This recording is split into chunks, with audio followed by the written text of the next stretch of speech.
Hey everybody, welcome back to Let's Build This.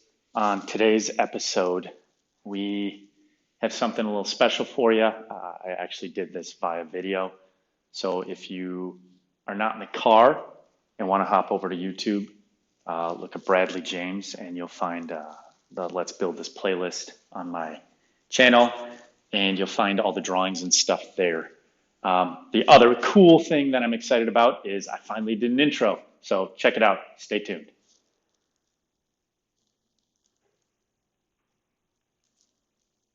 Here's the deal.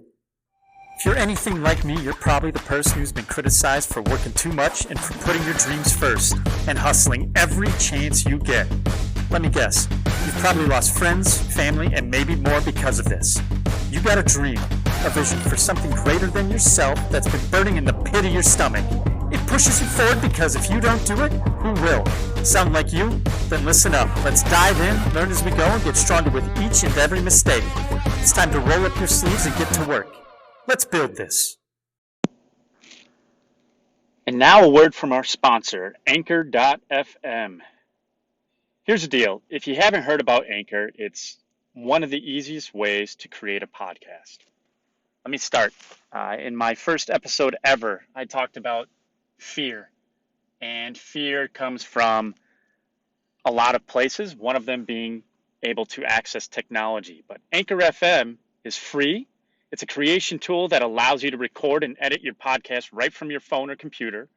They'll even distribute it for you so it can be heard on Spotify, Apple Podcasts, and a bunch more.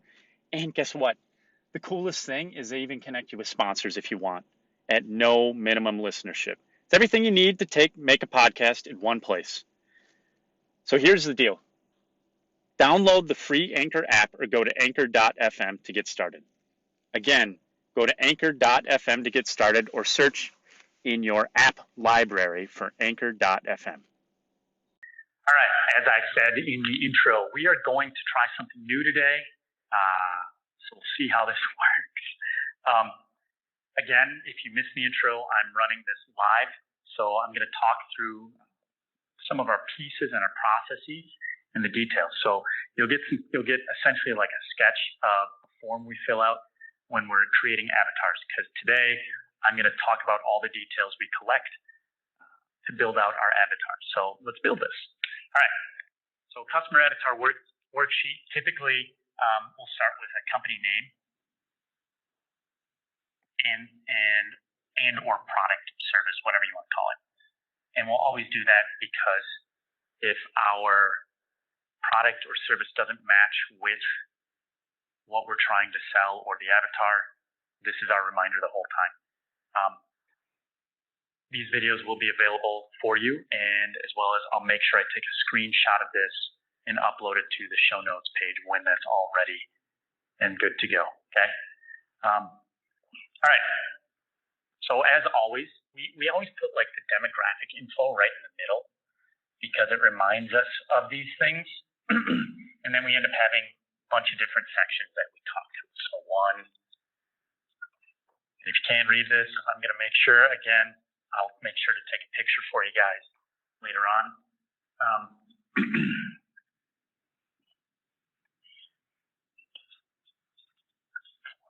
But I can see it on my screen, so I know they're there. So demographic, what are we talking about? Obviously, we're creating an avatar. It's a character. This is the person who fits into the story you're trying to sell and the story you're trying to tell to your customers or clients or potential customers or clients. You're trying to put them in the shoes of being the hero. That is your job, right? With this whole avatar piece, these are people who potentially want to buy your stuff.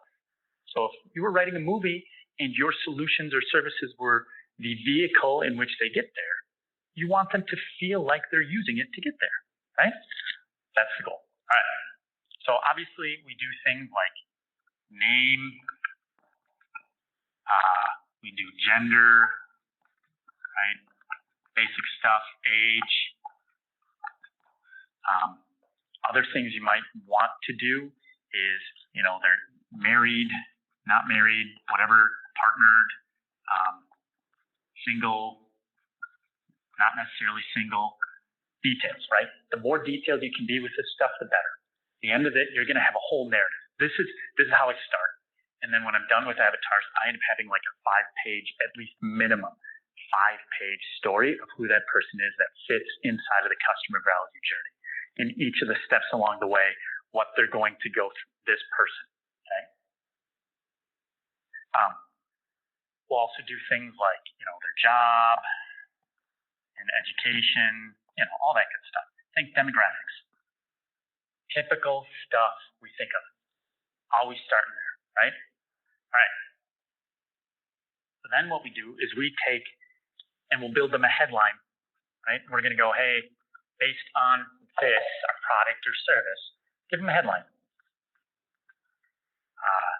Joe, there, Brad. Brad's the guy, serial entrepreneur in the closet, like closet serial entrepreneur, doesn't really brag about it. So he does his work, he works his butt off. Think about all the different things. So Brad, the work hard, do good guy, right? Brad, beekeeper for hire. Brad, Bitcoin, business, and bees. Whatever, do something clever, right? That would be my way to go, right? So we already did their job up here. Maybe we're going to put maybe some of their responsibilities that they're doing on the day-to-day. You're going to understand why later. When we get to before and afters and that type of stuff with offers, you're going to want that. Other things that we're going to want, is how much money they're making. Keep in mind, this stuff works regardless of if you're doing B2B or if you're doing B2C. It just works. I promise you, because at the end of the day, you're selling to human beings. You're not selling to computers. This stuff matters. Remember, people inherently, regardless of who you think you are or who you think your customers are, everybody is very good and a good person. But at the end of the day, they're worried about numero uno most of the time. And if they are not, and they're worried about something else, you can typically tie it back to one of those 3 motivators. Remember health, wealth, or relationships? You're tying it back to one of those motivators. What we're trying to do is categorize the stuff that we want. So we're going to put down all of the information on this stuff. We're also going to put in some other things like any other details you might want, right? So these details that fall under demographics, pure demographics, okay? All right. Now the next thing we're going to talk through is, you see I numbered these things, 1, 2, 3, and 4. This is my process. This is how I go through it. At the end of the day, you can go through it however you want, but I prefer to do it this way. And I'm going to use some different colors in hopes that we can keep some things clear. And I'm looking at the board to make sure that we can still tell what colors they are. All right. So black is boring, black is demographics. All right. Goals and values. We're going to talk about this person in terms of, these are goals. And the thing about goals is goals don't have to just be tangible things, right? There's multiple levels of goal setting, right? You can have simple goals and smart goals. At some point, if you watch one of my other shows, Sketchy Ideas, I work with Michael Rampolla. He's a leadership coach. We talk a lot about goal setting. Goals in terms of people can be item driven, can be family driven, can be legacy driven, okay? The other thing we're going to take a look at here are values. Values being, this matters when you're dealing with things that are tied to social movements. And social movements are extremely important to a lot of different groups of people right now. And so we want to understand what those values are. If you're curious about core values, there's some good books out there. Big fan of the Leadership Challenge, dives into core values of leaders and how to set those things. Core values are also really now, in the last, I'd say 10 to 15 years, become part of organizational strategy. So when they talk about mission, vision, and strategy, values are typically in there too. So you can look at a company's values too. You can always do that. All right. We're going to spend some time here. Again, all we're trying to do is paint a picture of a character. This is their backstory. These are the bullet points for the backstory. I'm going to expand upon this, and eventually I'm going to put a picture on there, right? And be sitting right in the middle of this. Picture me. All right. Next thing we're going to do is we're going to look at where this person gets their sources of information, okay? We'll use a different color here. We'll use purple. All right. What do I mean by sources of info?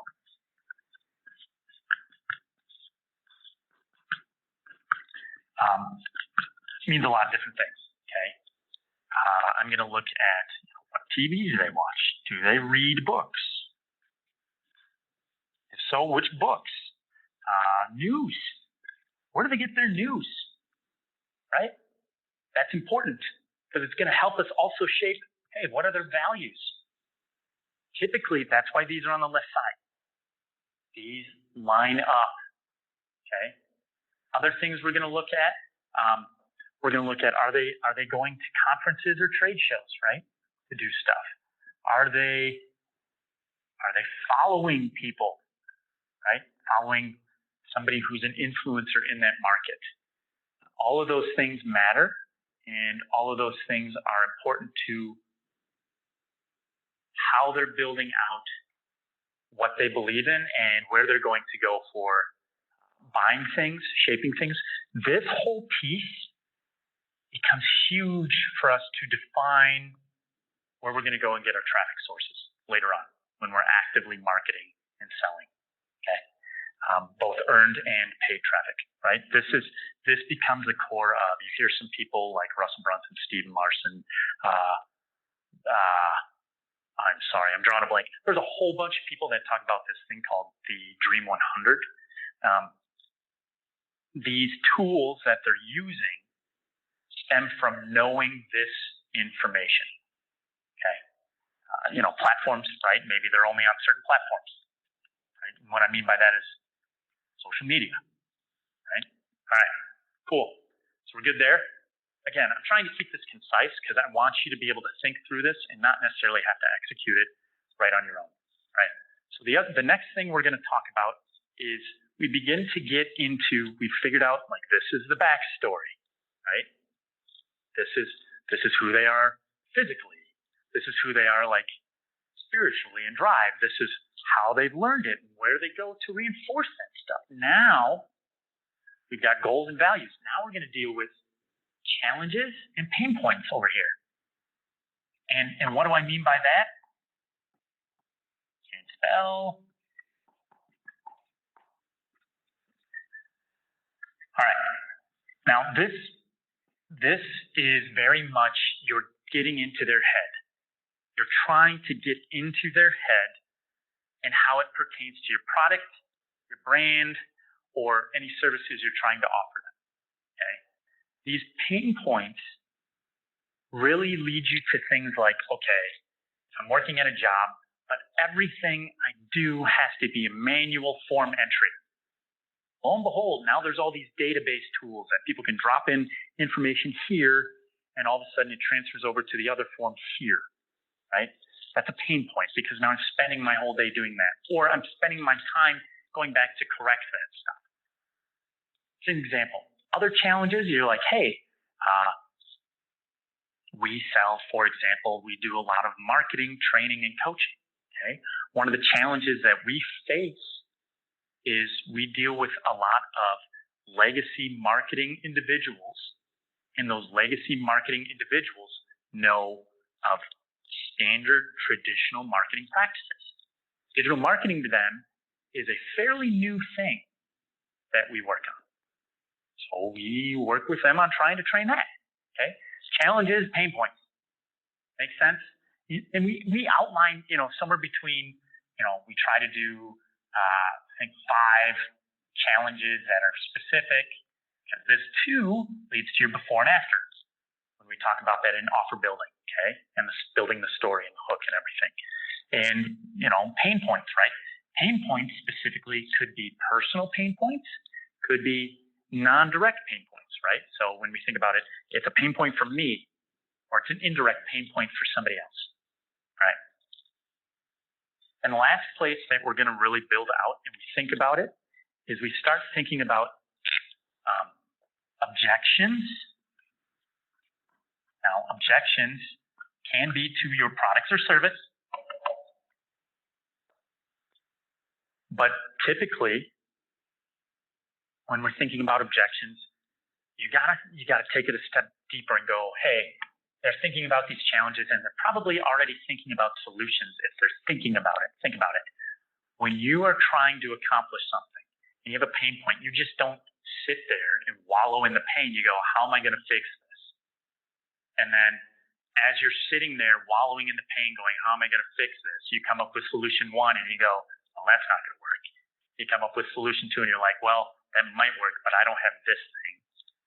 Right? Those are all internal objections and internal dialogue that we have to deal with when it comes to targeting and working with our clients and customers and building out this avatar, right? That's what we're trying to get to here, okay?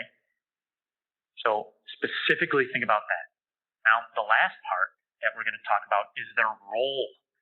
And what do I mean by role? This catches a lot of people off guard.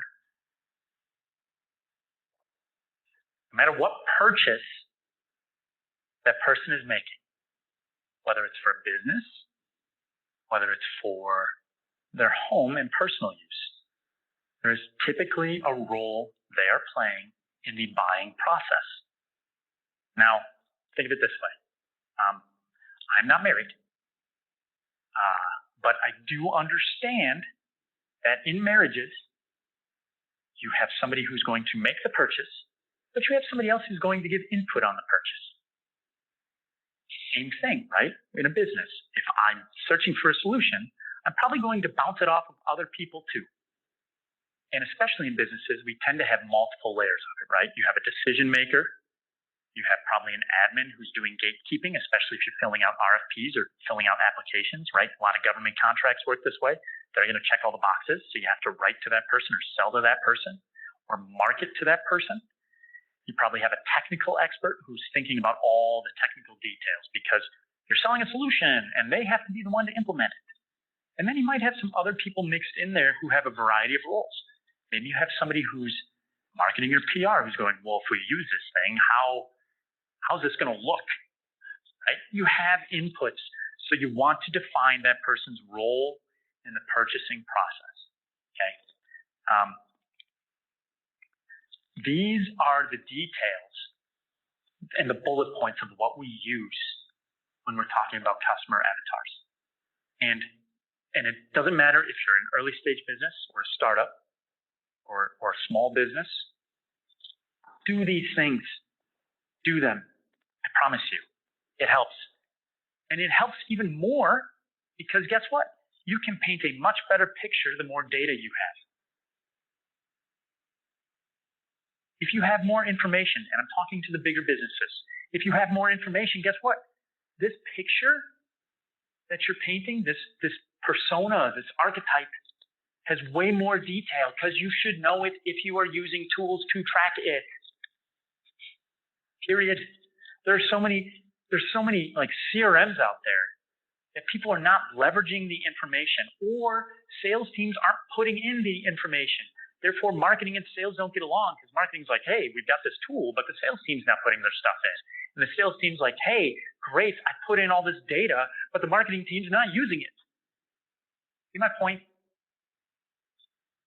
My recommendation, regardless, if you're a salesperson, if you're in marketing, this will help you. This exercise, just filling out this information. Okay? If I'm in sales and I know sources of info, guess what? Maybe now I can go hang out with that stuff, or at least I have stuff I can talk to for my clients, right? When I do sales, I try to send them things that are relevant to these things that maybe they haven't heard of before. And I do that by email just to build rapport. Or in my sales process, I actually outline and try to identify goals, right? Same thing in my marketing. I will go out and I will always do sales before I start doing marketing because my point is that I'm going to try and find some of this information by doing manual face-to-face sales. All right? This stuff falls out of all of that. This stuff falls out of all of that, especially in sales. This is the biggest thing that sales teams can help their marketing team with. And it will come back and help them tenfold. Because if you think, again, if marketing is the shifting of beliefs, guess what? All those objections are just beliefs. Help your marketing team. And marketing team, listen to your salespeople. They know this stuff because they're talking to the people and they're getting these all the time. And if you want more of them, set up some sort of system. If it's a CRM, if it's something, right? Go, hey, what are the objections? And tell them to be specific. Specificity is extremely important here. Here it is, okay? This stuff, it's going to shift, right? This is, you're trying to put a face to a name. That's it. Make sense? Good. All right. So with that, here's what I have. Working on the website. It's going to be Let's Build This Show, and I think it's .com. But this will also be up on the YouTube channel, Let's Build This Show, on YouTube. So you'll actually be able to see it. Like I said, I'm going to make sure I take a picture of this so that it's just living there. You've got the video if you want to see how I built it out in the order I did it, right? I didn't do 1, 2, 3. I actually did. This was the first thing I did, right? Was this middle piece. So do that first. I will try to outline some of that. And then once the website's up, if you want the actual sheets that we used to build this, I'm going to be building some training around specifically this. So I've taken the last few episodes to package this a little bit for anybody. We're going to dive way deeper into it. So the tools we use to do this, right? Or the tools I use to go out and find this, or the questions I ask to find this in my sales process, or things, the tools I use to build this stuff out. We're coming with that. It's just taking us some time on our end because we're trying to do so many things, right? Many flows. We got a lot of stuff going on across everything. So with that, thanks for listening again today. Again, if you like this episode, please take a picture, take a screenshot on your phone, share it on Facebook, Instagram, wherever you want. I will do my best.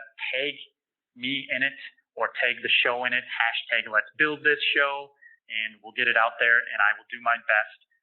You can tag me on Instagram, all those places. Just find me, tag me. BJJames23 is typically my handle across the board, and you'll find me that way. Otherwise, send me messages on any of those platforms, and I'll make sure I get back to you. I'm constantly on communication, trying to get back to people as quickly as I can, and it helps to create a dialogue.